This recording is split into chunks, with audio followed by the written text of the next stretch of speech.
జీవింప చేయడమే ఈ రోజున మనము జరుపుకుంటున్నటువంటి ఈస్టర్. అనగా our sins are forgiven. Our sins are forgiven. Our sins are forgiven. How many of you believe this? సాధారణంగా ప్రార్థన చేయని అయ్యగారు అమ్మాయి వాళ్ళని ఎప్పుడన్నా అడిగితే ఏమంటారనంటే పరిశుద్ధుడు పరిశుద్ధుడు అని మీరు చెయ్యర్లే, వేరే ఊరు సంగతి చెప్తున్నా నేను. ప్రధాన దూతలతోనూ అమ్మా ఎలాంటి పాపితోనూ ఎంతకాలం చెప్తారమ్మా ఈ ముచ్చట? పుట్టిన సంధి చెప్పవట్రి ఇది. గిట్టేదాకా గిదే ప్రార్థన. ఏమండి? పుట్టిన నుంచి గిట్టేదాకా. My dear friends, take an assurance on this resurrection Sunday that your sins are forgiven. If not, no meaning for this Easter. Have that conviction.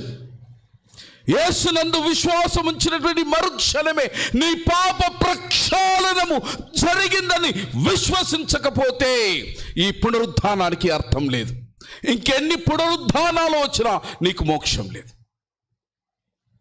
This resurrection is meant to forgive your sins. This resurrection is meant to pardon you. నీ పాప క్షమాపణ కలిగించడానికి.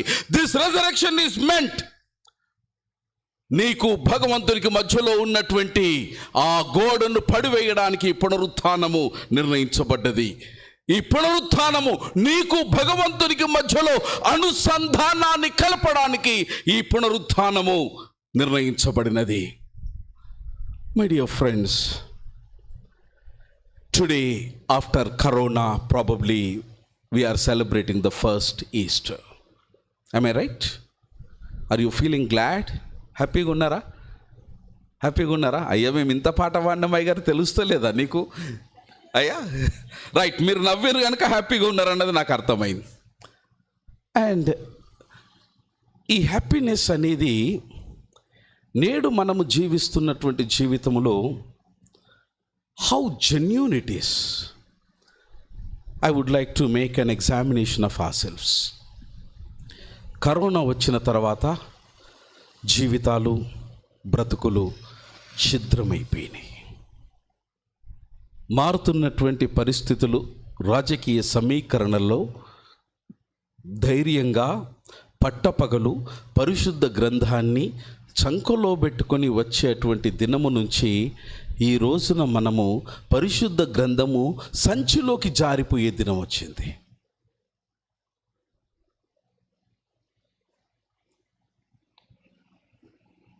Corona వచ్చిన తర్వాత మన బిడ్డలకు ఉద్యోగాలు కరువైపోయినాయి. Corona వచ్చిన తర్వాత పిల్లల యొక్క విద్యా భవిష్యత్తు అది అగమ్య గోచరంగా కనబడుతుంది. కరోనా వచ్చిన తర్వాత ఆర్థిక మాంద్యం వలన మన చిన్న బ్రతుకులు చితికి ఛిద్రమైపోయినట్టు కనబడుతున్నాయి. అయితే ఇది యథార్థం, ఇది వాస్తవం. మన యొక్క బ్రతుకు చిత్రం ఇది. ఒకవైపు భయం, మరొక వైపు ఆందోళన, ఇంకొక వైపు ఆవేదన, ఇంకొక వైపు ప్రశ్న, సవాలు, సమస్య. ఎలా బయట పడుతాము దేవా అని మనకు తెలియకుండానే మనలో ఉన్నటువంటి ఆత్మ, అంతరాత్మ పడుతున్నటువంటి ఆవేదనను బయటకు చెప్పుకోలేక, అది దిగమింగలేక హలాహలము కంఠములోని ఆగిపోయి కలవర పడతలేమా అన్నది మొదటి ప్రశ్న.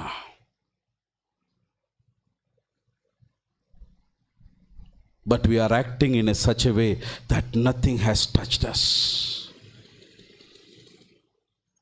Probably which is not true. We are just giving a hype. We are trying to give a different projection which we are not in fact. ఈ వాస్తవికమైన పరిస్థితులలో పునరుత్థానపు పండగ ఏ విధంగా ఒక సామాన్య సగటు విశ్వాసికి సందేశాన్ని ఇవ్వగలుగుతుందన్నదే నేను మీ ముందు ఈ రోజున నివేదించేటువంటి సందేశం. These are the practical challenges that every Indian Christian is facing today. These are the practical challenges that we need to address as a church. These are the practical challenges that we need to explore the implications. How the relevance of the resurrection of Christ do really bring and make meaning in this festive of resurrection. My dear friends, the first thing today, పునరుత్థానం పండగ మనకు నేర్పించేటువంటి మొట్టమొదటి పాఠం ఏంటనంటే, this resurrection is for those who feels they are forgotten. ఈ పునరుత్థానపు పండగ నన్ను, నా స్థితిని మరచిపోయినారని బాధపడే వారికి కలిగించేటువంటి ఒక గొప్ప ఆశ్వాసనమైనటువంటి సందేశం. స్నేహితులారా, యేసుక్రీస్తు ప్రభుల వారు పునరుత్థానమైన తర్వాత స్త్రీలు వారిని దర్శించినాక అక్కడున్నటువంటి యవనస్తుడు తెల్ల వస్త్రాలు ధరించినటువంటి వాడు స్త్రీలతో సంభాషించిన తర్వాత మనకు వచ్చే తొలి సందేశం ఏంటంటే, reality is God has not forgotten anyone. God has not abandoned his people or his plan. God is at work. 3 days నిశ్శబ్దము ప్రళయ తాండవము చేస్తూ ఉంది. 3.5 సంవత్సరాల తర్వాత ఊహించనటువంటి హఠాత్ పరిణామం శిష్యులకు, భక్తజనులకు కలిగిన తర్వాత ఆకాశమే ఊడిపోయి వారి మీద పడిపోయిందా అన్నటువంటి అనుభూతిలో వారు బ్రతుకుతూ ఉన్నప్పుడు అచేతనముగా మిగిలిపోయి సత్తువ చచ్చిపోయిన శరీరముతో కేవలము ఊపిరి మాత్రమే కలిగినటువంటి ఉనికితో బ్రతుకుతున్నటువంటి ఆ ప్రజలకు, విశ్వాసులకు లేదా పరిశుద్ధులైనటువంటి ఆ శిష్యులకు కలిగినటువంటి అనుభూతి ఏంటనంటే, where is God, where is God. ఎక్కడున్నాడు దేవుడు? ఏం చేస్తున్నాడు దేవుడు? ఏమై ఉన్నాడు దేవుడు? ఎక్కడికి పోయినాడు దేవుడు? ఉన్నావా? అసలున్నావా? ఉంటే నా స్థితిని చూడకున్నావా? నీ కన్నులు మూసుకున్నావా అని ప్రతి హృదయం తల్లడిల్లుతూ ప్రశ్నిస్తున్నటువంటి వైనం 3 దినాలు 3 యుగాలుగా వారి జీవితంలో నడుస్తుంది. Today the question is, was God truly silent in the midst of this great disaster? దేవుడు నిజంగా మౌనంగా ఉన్నాడా? దేవుడు నిజంగా మౌనంగా ఉన్నాడా? ఈ మౌనములో శిష్యులు కొంతమంది తమ సామాన్యమైన పాత జీవితానికి వెళ్ళిపోయినారు. కొంతమంది వారి కుటుంబాలతో కలిసిపోయినారు. కొంతమంది వారి పట్టణానికి వెళ్ళిపోయినారు. కొంతమంది కన్ఫ్యూజ్ అయిపోయి ఏమి చేయాలనో తెలియక భగవంతుడు చేతులు ఎత్తేసినాడని ముఖము దాచుకొని బిక్కుమంటూ వారు బ్రతుకుతూ ఉన్నారు. My dear friends, what God was doing? English బైబిల్లో చక్కని ఒక పదం వాడబడ్డది, అలార్మింగ్ అనే పదం వాడబడ్డది. చదవద్దు, మీరు బైబిల్ తెరవద్దు. అలార్మింగ్ అనే పదం వాడబడ్డది. అలార్మింగ్ అనేటువంటి పదం గ్రీకు భాషలో అనిస్కిటికోస్ అనే పదం ఒరిజినల్ గ్రీక్ బైబిల్లో వాడబడ్డది. అనిస్కిటికోస్ అనేటువంటి ఈ పదం యొక్క భావం ఏంటంటే, ద పీపుల్ వెర్ స్కేరీ.